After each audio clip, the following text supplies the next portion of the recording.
Good week one, Ninja Clan.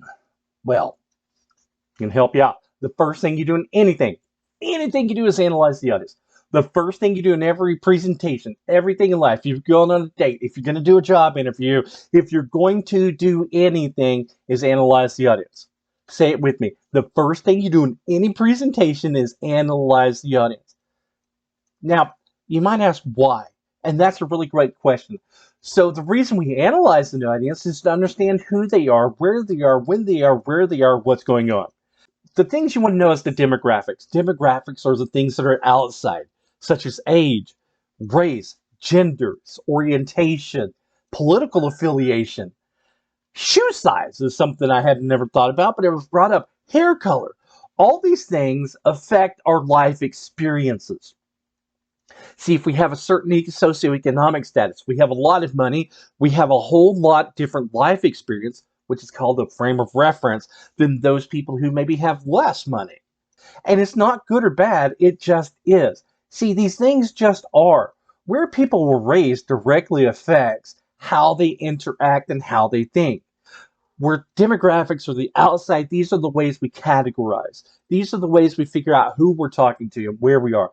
For example, if we went to down Mexico, we would expect a certain group of people, versus if we went to the suburbs of a big major city, different things we would expect, different demographics. One may be heavily Latino, maybe heavily white, Caucasian, heavily black. It doesn't matter. And you might think, well, it's stereotypical. Yeah. Stereotypes are not bad. What? It's just that stereotypes are not complete. Yes. Big people, adipose enhanced people, probably don't take care of themselves. That's a stereotype, but you don't understand why, because it's incomplete. The incompleteness shows we need to look at psychographics. Psychographics are pretty simple. Beliefs, attitudes, values, actions. Think about this. Belief. The things we accept as true. And because we accept them as true, it doesn't matter. For example, if I grew up, so we have, if you've seen my picture, we adopted our foster children after 2 years, and they've been with us a little over 6 years now. And in that neighborhood where they grew up, they saw crime, they saw violence, they saw all sorts of things growing up. And every time the police showed up, somebody went to jail or got shot and killed. How would that demographic and that experience now shape how they believe? Cops are bad. Versus if we live in the suburbs, hey, Jim, he's my next door neighbor, and he does things, we have to nationalize out, see how that might shape how we view the police.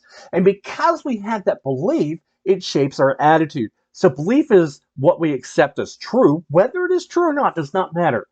It is what is our truth, the audience's truth. That shapes our attitude and how we feel about it. And how we feel about it influences what we value. Value is the worth we put on things. See, if we think that Coke is the best drink ever, it's not. Now, whenever I was doing my mission service in Los Angeles, Dr. Pepper. I have drank Dr. Pepper my whole life. It is the best drink ever. I'm a pepper, he's a pepper, she's a pepper. If you drink Dr. Pepper, you're a pepper too. Be a pepper, drink Dr. Pepper. Be a pepper. That's my belief. My attitude is I love it. The value is that I'm gonna find it. So in Los Angeles, they're Pepsi. That explains a lot of stuff about it. Even in South Central Los Angeles during the riots, there was no Dr. Pepper. I was like, golly, you people, that's why we got some issues. The world needs more Dr. Pepper. So because I put a value on it, the word, I was willing to do an act, to do something. I was willing to find places that had Dr. Pepper and go there. See, so what we believe, our feelings, no, not our feelings, or what we accept as true affects how we feel about it, affects how the worth or the value we put on it, and that influences how we do it. So all those together are what we try to understand as an audience. Analysis. Double. It's a lot of stuff to think about. And that's why we're going to practice, and learn how to do this.